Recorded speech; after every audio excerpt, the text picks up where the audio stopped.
DSC preparation కి మిగిలిన తక్కువ సమయాన్ని డిఎస్సి 2024 యాప్ లేదా DSC2024.com తో జాబ్ ని సాధించండి. Welcome to Suman TV. ఒక కొత్త ప్రశ్న ప్రపంచ వేదిక పైన చాలా వేగంగా ప్రచారం అవుతోంది. చాలా వేగంగా పెద్ద చర్చ కూడా జరుగుతుంది ఆ ప్రశ్న పైన. ఏంటి అంటే, పాకిస్తాన్ పైన చైనాకి నమ్మకం లేదా? ఇదేంటి తిరుమల రెడ్డి కొత్త ప్రశ్న తీసుకొచ్చాడని చెప్పాడు. చైనా పూర్తి స్థాయిలో మద్దతు ఇస్తోంది పాకిస్తాన్కి, ఆయుధాలు అమ్ముతోంది. 80% ఆయుధాలు చైనాయే పాకిస్తాన్లో ఉన్నాయి. మన పైన దాడి చేసిన ఆయుధాలు అవే. పాకిస్తాన్లో ఉన్న ఎయిర్ బేస్ రాడార్ వ్యవస్థ కూడా చైనాదే. HQ-9 అనే పెద్ద రాడార్ వ్యవస్థను ఇచ్చింది. అయినా ఏంది ఇటువంటి ప్రశ్న అనుకుంటారా? ఎస్, అసలు ప్రశ్న ఇక్కడ ఉంది. చైనాకి పాకిస్తాన్ పైన ఏమాత్రం నమ్మకం లేదు. పాకిస్తాన్ లాంటి పిచ్చి రోగ్ దేశాన్ని ఎవడు నమ్మడు. బేసిక్గా చైనా కూడా నమ్మదు. ఎందుకంటే ప్రపంచ ఆర్థిక వ్యవస్థలో అమెరికా తర్వాత చైనా అతిపెద్ద రెండవ దేశం. చైనా ఎప్పటికైనా అమెరికాతో పోటీ పడాల్సిన అవసరం ఏర్పడుతుంది. అవసరమైతే కొన్ని దశల్లో అమెరికాతో యుద్ధం చేయాల్సిన అవసరం కూడా రావచ్చు. ఒకవేళ మూడో ప్రపంచ యుద్ధం వస్తే చైనా ఒక వైపు నాయకత్వం వహిస్తే అమెరికా ఇంకో వైపు నాయకత్వం వహించే అవకాశాలు కూడా ఉండొచ్చు. ఇది కన్ఫామ్గా చెప్పలేం కానీ ఉండొచ్చు.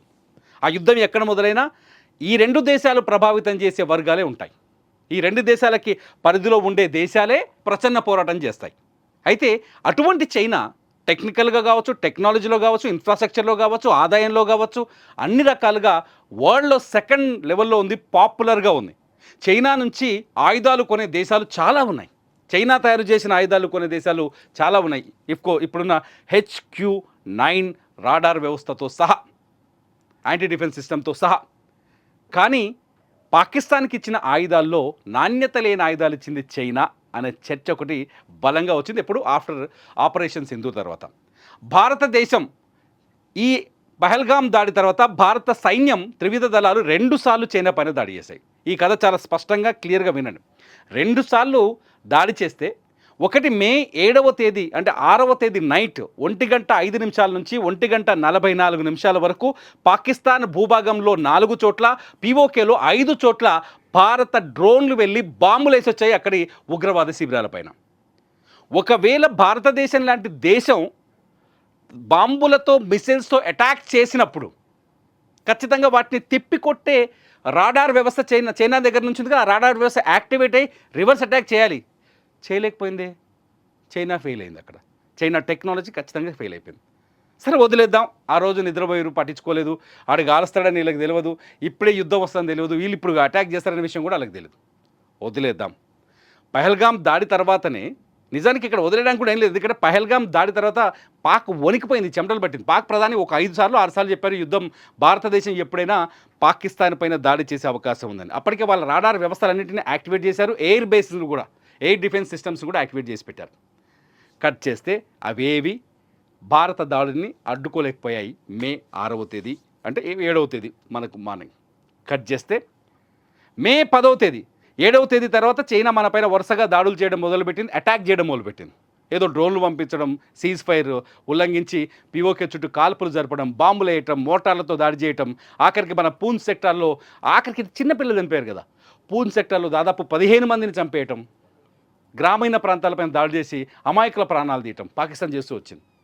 అప్పుడు కూడా పాకిస్తాన్ చెప్తూనే ఉంది, మా దగ్గర ఆటం బాంబులు ఉన్నాయి, భారత్ని వేసేస్తాం మేమని.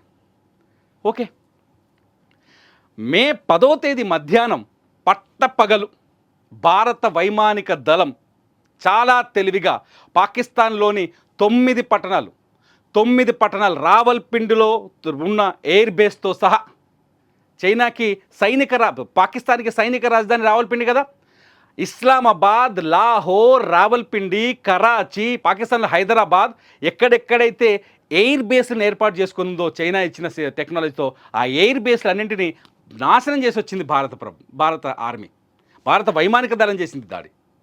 మరి ఏమైంది? ఆపలేకపోయింది చైనా టెక్నాలజీ ఎందుకు అడ్డుకోలేకపోయింది అంటే, చాలా స్పష్టంగా చైనాకి పాకిస్తాన్ పైన నమ్మకం లేదు అనేది ఇక్కడ డిక్లేర్ అవుతోంది. ఎందుకంటే చైనా దగ్గర బలమైన ఆయుధాలు ఉన్నాయి.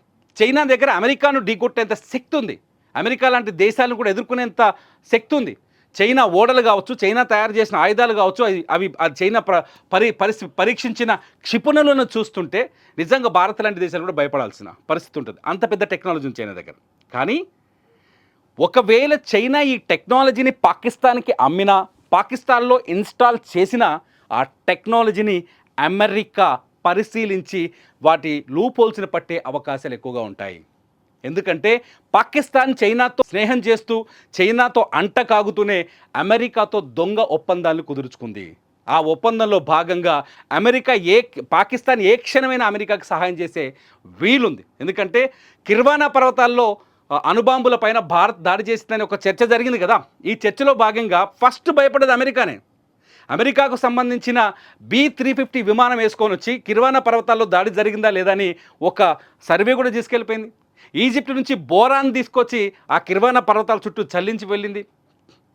ఎందుకంటే బోరాన్ వస్తే అణుధార్మిక శక్తిని కంట్రోల్ చేస్తుందని ఒక సైంటిఫిక్ ఫార్ములా ఉంది కదా. So America China technology Pakistan దగ్గర ఉంటే, ఒకవేళ పాకిస్తాన్ చైనా టెక్నాలజీని డౌన్లోడ్ చేసుకుంటే ఆ టెక్నాలజీని అమెరికాకి ఇస్తుంది అనే భయం చైనాకు ఉంది. అందుకనే చైనా ఆయుధాలు దీపావళి పటాసుల్లా తుస్సుమన్నాయి మొన్న యుద్ధంలో.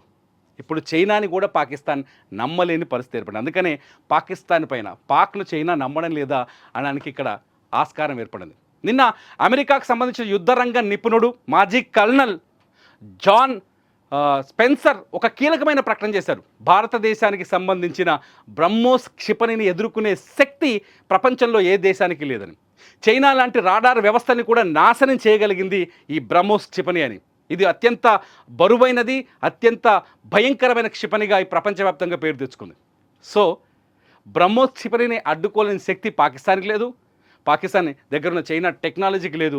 సో యుద్ధంలో భారతదేశం పైచేయి సాధించిన తర్వాత అప్పుడు అర్థమైంది పాకిస్తాన్కి చైనా మాకు నమ్మక ద్రోహం చేసిందని. మొత్తానికి చైనా పాకిస్తాన్ని నమ్మట్లేదు, అమెరికా పాకిస్తాన్ చైనా పైన పూర్తి స్థాయిలో ఆధారపడట్లేదు. దురదృష్టం ఏంటంటే పాకిస్తాన్కి వాళ్ళ దగ్గర ఉన్న ఆయుధాల్లో 81% ఆయుధాలు చైనా నుంచి కొనుగోలు చేసినవి. అవన్నీ పేలని టపాసులే, చాలా క్లియర్గా పేలని టపాసులే. అమెరికా దొంగ నాటకం ఆడింది చాలా స్పష్టంగా. ఆపరేషన్ సింధూర్ టైంలో ఏం చేసింది, పాకిస్తాన్ని మేము యుద్ధం మధ్యలోకి రాము, అసలు భారత్ పాకిస్తాన్ యుద్ధంలో చేయి చేసుకోమని చెప్పేసి మోదీ కంటే ముందే ట్రంప్ ఎంటర్ అయిపోయి 2 దేశాల మధ్య సీజ్ ఫైజ్కి మేము ఒప్పందం కుదిర్చామని తొక్కలో పేరు తెచ్చుకున్నాడు ట్రంప్, తొక్కలో గొప్పని చెప్పుకున్నాడు ట్రంప్. సో అమెరికా కూడా పాకిస్తాన్ పైన ఆధారపడిందని ఇక్కడ మరోసారి రుజువు అవుతోంది. సో పాకిస్తాన్ చైనాతో స్నేహం చేస్తూనే అమెరికాతో దొంగ నాటకం ఆడుతుంది. ఈ 3 దేశాలు కలిపి భారత్తో ఒక వ్యూహాత్మకమైన అడుగులు వేస్తున్నాయనేది ఇక్కడ చాలా స్పష్టంగా మనం అర్థం చేసుకోవాల్సిన అవసరం ఉంది.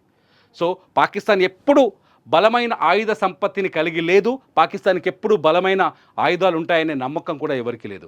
పాకిస్తాన్ ఎప్పుడు డిపెండెంటే టర్కీయో, చైనానో, లేకపోతే అజర్బైజానో ఇటువంటి దేశాల నుంచి ఆయుధాలు కానీ ఆర్థిక సాయాన్ని పొందాల్సిందే. మొన్న కొట్టిన దెబ్బకే పాక్ ప్రధానమంత్రి ఇప్పుడు మోదీ కాళ్ళ దగ్గర వచ్చి కూర్చున్నాడు. సో ఇది అసలు కథ. కాబట్టి చైనాని నమ్ముకున్నవాడు బాగుపడలేడు. మీరేమనుకుంటున్నారు?